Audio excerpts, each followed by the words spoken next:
Hakuna kazi isiyokuwa na changamoto katika maisha haya tulionayo ya kila siku sisi wanadamu. Yaani uwe unafanya kazi ofisini au kwenye sekta yote, lazima naamini kuna changamoto zake. Na kitendo cha kuwa na changamoto isiwe sababu ya kuikimbia kazi. Changamoto ni lazima zitanue akili na kufanya ufanye kazi kwa ubora zaidi ya changamoto ilivyokukuta. Leo hii nimekujia katika mazingira haya nikiwa nimeingia sala mizinga zaidi ya 7 ikiwa nyuki wamehama. Hii mizinga yote unayoiona hii nyuki wamehama, lakini naamini sio kwa sababu wamehama ndo tuache ufugaji wa nyuki wadogo. Tunaendelea kwa sababu hata mtu anaweza kazaliwa akafa, au unaweza ukafa, au unaweza nikafa. Lakini sio iwaepushe waliobaki wasiendelee kuzaa. Kuzaa kunaendelea. Kwa hiyo changamoto ni lazima ikufanye upige hatua zaidi. Kwa hiyo ziko changamoto katika ufugaji wa nyuki wadogo ambazo zinaepukika, au unaweza ukazisolve kwa sehemu na pia ukaendelea kujipatia kipato. Nitaelezea changamoto 3 kuu, na hata itakuwepo zingine nitakuja kuzielezea wakati mwingine. Lakini changamoto ya kwanza naanza nayo, utakapokuwa umeweka banda lako la mizinga ya nyuki, kama chini atakuwa umeweka oili, ni lazima sisimizi watapanda. Yaani changamoto ya kwanza ni sisimizi wanapenda sana asali. Kwa hiyo watapanda na kufikia kwenye huo mzinga, na sisimizi wakiingia 2 watatu, basi ujue nyuki wadogo watahama wote katika huo mzinga ulioweka. Kwa hiyo ili uamudu sisimizi ni lazima chini ya mizinga yako umwage oili. Na ndio hiki unachokiona hapa, hichi unachokiona hii ishawekwa oili, imepakwa oili ili sisimizi wasipande. Kwa changamoto ya sisimizi tunaidhibiti kwa njia ya oili. Changamoto ya pili ni mijusi. Mijusi inapenda sana wadudu nyuki wadogo hawa.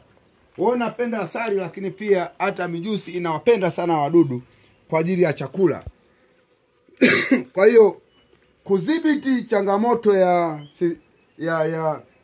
ya mijusi pia ni oili ile iliyoweka kwa ajili ya mijusi, pia ina uwezo wa kudhibiti mijusi isipande juu.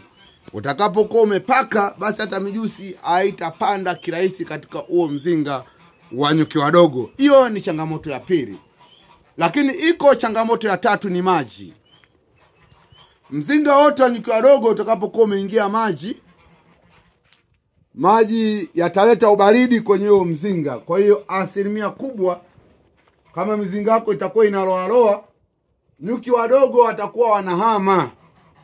Kwa hiyo hapo, hiyo changamoto, nyuki wadogo watahama kwa hali yoyote, kwa sababu tayari mzinga utakuwa umejaa maji. Kwa hiyo ni changamoto ya 3, na zote zinasofika. Kama mnavyoona hapa, mimi nimepiga mabati, lakini bado mzinga wenyewe nimefunika na mabati tena ili usiloe, ili kuepuka nyuki wasihame, maji yasiingie kwenye mzinga. Kwa hizo ni changamoto ambazo zinakuepeka. Kwa mpaka inanikuta hii, mimi nilifanya uzembe kutokuweka oili mapema kwenye mzinga, ndio maana hao wamehama. Yaani mijusi ilijaa, sisimizi zilijaa kwenye hiyo mizinga. Kwa hivi vyote vinaepukika.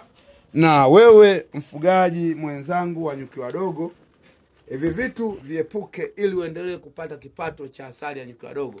Mimi bado sivunjiki moyo, kwa sababu kila baada ya muda huwa anapata asali. Hata kama mizinga ikiwa michache, nikitunza vizuri, kuna chochote kinachopatikana.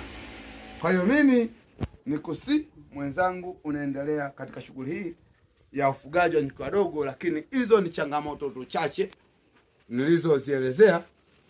Ukitaka kunitafuta zaidi kwa mawasiliano yangu ni 0768 67 68 2858. Hapo iwe YouTube, iwe Facebook, iwe WhatsApp, utanipata kwa hizo namba. Nitafute popote ulipo. Narudia tena, ni 0768 67 2858. Nitafute kwa mawasiliano hayo, kwa kuuliza chochote katika ufugaji wa asali ya nyuki wadogo au nyuki wadogo katika ufugaji wa hiki kitu hapa nachokionyesha kwenye video yangu hapa. Nisiwe na mengi ya kuongea, nishi hapo kwa sasa. Asanteni.